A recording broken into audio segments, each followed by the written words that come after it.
Salutations everybody, it is Matty here today with a handful of reasons as to why I am so excited for Kingdom Come Deliverance. This is a game that I talked about in my top 5 most anticipated titles of 2018. As I do more research on this game via watching videos from the developers or reading footnotes about the game's development so far, I get increasingly more hyped. So I'm here to spread the joy on the title, make sure you guys are aware of it, and for those out there who are already excited, be sure to share your reasons as to why in the comments down below. For me, it starts off with the way they flip certain things that you expect with games on their head. The best example I can think of is, for example, a reading skill. Reading isn't something you can just naturally do in Kingdom Come Deliverance, and considering the developers shoot for realism, being immersed in this universe, it makes sense at this point in time that you can't just naturally read. So actually, as you increase your reading skill, text begins to unjumble itself upon picking up and reading certain things. And that's what I like about games nowadays, is certain things that we consider basic commodities can be flipped on their head and transformed into something completely different, making it an essential skill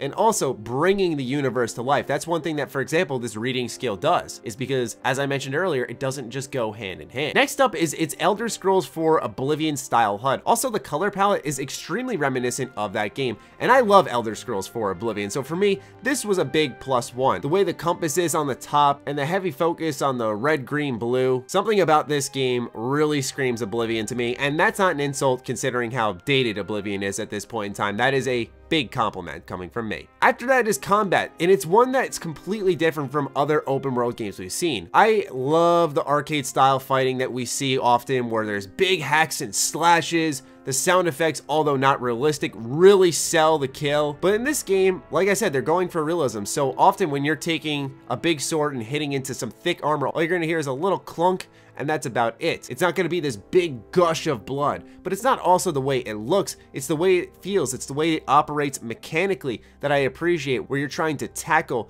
the open side of the enemy while protecting yourself with various fighting styles, timed blocks, stuff along those lines, where a 1-on-2 is actually a very threatening battle to your life, where in most games 1-on-2 is considered a free win. After that is the way that questing works in this game. Now, from what I've seen in my research, it's not often how the quest ends, it's how you as a player choose to tackle it. These are choices that involve player thought, whether it's stealth, putting on a disguise, going all out combat, how you plan on delivering information and to whom. These aren't just options listed in a journal, they want you to discover them yourself, and putting that trust in the player's intelligence is something that we don't see often in video games, especially open world RPGs. I mentioned a disguise system, and that's another thing I really like about this game. It's very similar to New Vegas. You can invade any enemy camp as long as you're wearing their armor, or at least enough pieces of it. You have 14 slots of armor and clothing that you can wear, so provided that you're wearing enough armor, you should be able to pass what we'll call the test as you walk by various enemies, and no one bats an eye because they think you're a part of their ranks. Once again, these are things that bring the world to life and also are cool moments for gamers. I don't know about you guys, but I always get this little thrill when I throw on an enemy disguise and I start walking around their fortress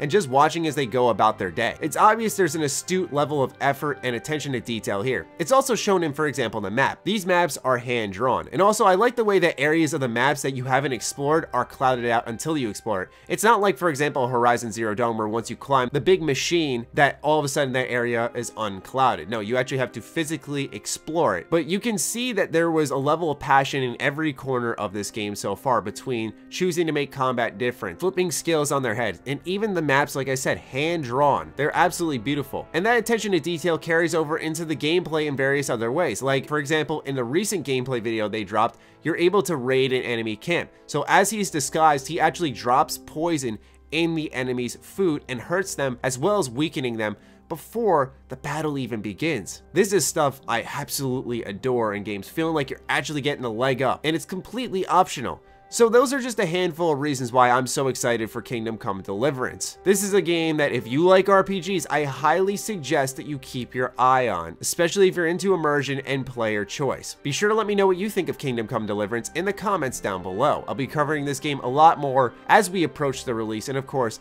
after it, with content about the game itself. So be sure to stay tuned. Other than that, follow me on Twitter, like me on Facebook, those links are in the description down below, along with my Patreon. Do consider supporting that, as it fuels all the content we create here. Stay sexy, stay active, I love you all, peace.